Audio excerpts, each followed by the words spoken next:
Durag Diaries. Yo, what's good, people? Welcome back to another match preview here with your boy Jords.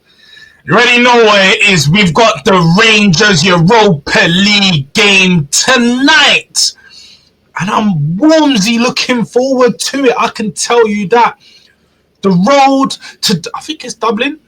I think when we checked last time, it was road to Dublin or road to Bilbao or something. Is it road to Bilbao? You guys can confirm it in the comments. But the road to the Europa League final, we are here. Got my morning coffee to get me going. And it's an interesting one. It's an interesting one to look forward to. Plenty of players missing. Some key things come out from Ange, sort of that we can allude to what the team will be. So it's definitely going to be a good one. But before we get into any of the good stuff, you guys know what you have to do. Do I even need to say it by now? I'm just going to drink my coffee, and you're going to have to do what you know you got to do. Smash that fucking like button. It'll only take a second. Literally, a second. I'll give you another second to do it. Make sure it's done by now. And on top of that, make sure you tap the subscribe button. Stay up to date with all the content, everything I've got coming out. As we say, new videos, new lives every single day. So be there. Tap that post notification bell to stay up to date. And yeah, man, Rangers tonight. How am I feeling? Well, I was on the lane lowdown yesterday with Hotspur Cave, Man Like Blacks, and I said it. We're winning this game. We're winning this game.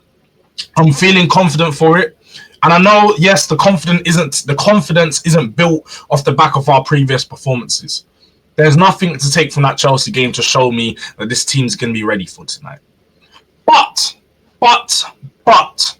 what I do see is a chance for redemption.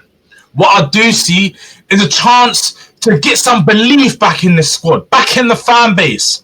You know, build some confidence up. This is one of those games what you can push back on into the next 3 or 4. Because we know we've got Southampton on the weekend, away from home, St. Mary's settings. It shouldn't be a tough one. It should be easy pretty much. But you need a game like this to revive that belief in the squad. Give some fire back into them. And I think that's exactly what this is going to be. I know Anne just come out and said Archie Gray is going to be centre-back. That is all but confirmed now. Archie Gray is going to be centre-back. If you guys don't know already, my feelings on that isn't great. I don't feel like Archie Gray is a defender at all. I think he can play in the 6. Really impressed with him on the 6. And at right back, he can do a job. But in centre-back and left-back, that's woeful. Now, that's why we're having problems. Now, to counteract this, I do feel like we're probably going to have to go a really defensive midfield just to ensure, because we know we haven't got a 6. We haven't got anyone that can really cover the defensive line and be a shield back there. So he's probably going to have to counteract that by playing Bissouma and Bentancur together. It's not something that we've seen very often. It usually is one or the other with Sarr in there because we need the legs in the midfield. But I wouldn't be surprised to, you know, cover that inexperienced back line with two defensive, you know, two players that can play in a defensive midfield and play the double pivot role together. Now, it'll be interesting to see if Ange is going to make any tactical tweaks to the system in particular, because, like we said, with Archie Gray at the centre-back, and then it's going to be interesting to see if he plays with Dogi out on the left, because I've said it before, Dogi's running on fumes. He's running on fumes. We've got to let this guy rest. We've got to rest him so he can get back to his best. Because this is my guy. This is my guy. Destiny. This is destined to be a great left back at Spurs. But, again, he didn't have the preseason that he needed. He didn't have the time to come back into the team fully fit and ready. And we're seeing it game in, game out. He's looking leggy. The fitness isn't there. He's getting beat in that second half. The way Cliver burst past him, yeah? You remember if you've seen Usain Bolt and he started to... That's what my man was doing, bro. It was... You alright, bro? On the jets, turbo settings. So we're going to need that defensive coverage back there to be able to alleviate any pressure that's going to be on Dragusin and Archie Gray in this game, because we're definitely probably going to concede. One thing we know as Spurs fans now, and one thing I've accepted, we're going to concede goals. That's part of the Ange system. We're going to concede goals. Clean sheets aren't our best friend. Isn't our friend at all, really. It's probably just the guy that we know over there. I know a clean sheet, just don't know when I'm going to see one. You know what? You know them way there. It's a little associate of mine.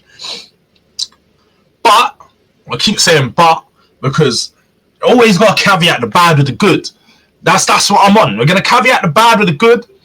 And I think we're going to see Maddison go into the middle. We're going to see Maddison start this game. This is going to be a game where Maddison's going to have to look to really take some control. We know against Chelsea, we lack control in the middle.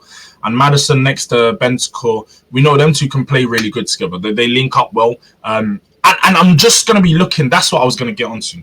I diverted a little. I skipped to the madness. Pedro Porro and Udogie. Yeah, when I was talking about Udogie, I want to see if he starts him. And if he does start with Pedro Porro, I don't want to see them both inverting today.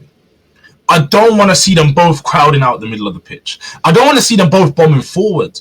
We're going to have one of them sacrificing that role of punching themselves into the middle of the pitch to just come back and help Archie Gray and just marshal with him at that back line, holding the line, speaking to him, and just making sure that, you know, he's aware of what's going on, because this isn't a position that he's comfortable playing. If you guys watched him in the latter stages of not just the Chelsea game, but also is it the Bournemouth one? He started the Bournemouth one, then he got shifted. He didn't look comfortable when players run at him. He didn't look comfortable when he's sort of trying to figure out the position of where you are as centre-back. Me, I played centre-back, and I find myself to be a leader. I was captain on my team, on quite a few of my teams. And in centre-back, one of the key things you need to know is be able to read the game, analyze where the ball's going to be, what position you need to be, and what position your other the partnership with your other centre back is so key, and the communication to know that you two are moving together. You need to move as a pair, side to side. If you go forward, you're both diagonally moving forward that way. You're always covering each other. I'm not sure if Dragusin and Gray are going to have that connection, and also I'm not sure if either of them have that leadership to their game. Now, I don't want to take anything away from Gray or anything like that. It'd be interesting to see, but I know Dragusin definitely isn't one leader. He seems very similar to Romero. Seems to just work head first, fly straight into things. But he's been decent the past couple of games. I'm not gonna call him out because he's been decent. He's been doing a job, and ultimately he's pulled us through in some of these performances. So when we've needed him, he's been there. I can't fault him for anything but that, and I just hope that tonight he can have a solid performance. Definitely one way better than our last turnout in Europa League, because it wasn't pretty. We know what happened at Galatasaray. It definitely wasn't pretty, and we need revenge for that. We need revenge for that. We know what happened at Roma. It wasn't pretty. We need to definitely get a win in this game. A must-win game. A game where we can take ourselves from ninth in the Europa League table to anywhere higher, but Rangers is 8th. So we're going to push into that top 8 with a win here in this game. My official prediction, I'm going to go with a 2-1. I think it's going to be tight. I think we're going to go 2-0 up. They're probably going to pull a goal back. And I'm probably going to, people are going to be surprised when I say this, but I think man like Timu might get a goal today. I think Timu might get a goal. I think Solanke is going to get onto the score sheet. And we're definitely, I think, going to see Solanke start. I think Ange's going to look to close out this game real nice and early. As we know, this isn't going to be one where Ange is welcome back into the stadium. The atmosphere is going to be electric. It's going to be rocking. They're going to be singing all the songs where they hate Ange Postecoglou, the guy that took away the league titles from them. They're waiting for this one. I know when Rangers fans saw this game at the start of the season, they're like, Tottenham? Ange? Ibrox? Oh. They were like, this is heaven to them. They get their revenge. So if they can do something big today, it's not going to be good for Ange. It's really not a good look. So let's just see, man. Let's see how this plays out. As I said, I'm confident. I think we're going to walk away with some. But make sure you guys let me know in the comment section what you think the scoreline is going to be, who you think the scorer is going to be, And who's your man of the match? Who you think the man of the match is going to be? Make sure you let me know. And if you are watching this after the game and you're coming to throw some smoke on me, or tell me, look, Jords, man, you know your ball. Let me know your thoughts on the post-match result. We are going to be doing, it's either going to be a live or a video straight after the game. Just make sure, what do you need to do? Slap that post notification bell so you're up to date. And as soon as I go live or as soon as a video comes out, you are made aware. You get that notification straight coming down on your phone. You're like, shit, Durag Diaries, I need to be there. So make sure you tap that notification bell and smash that like button. But yeah, man. Let me know your predictions in the comments. Don't forget that one. 2-1 Spurs incoming. Road to Europa League final. We continue.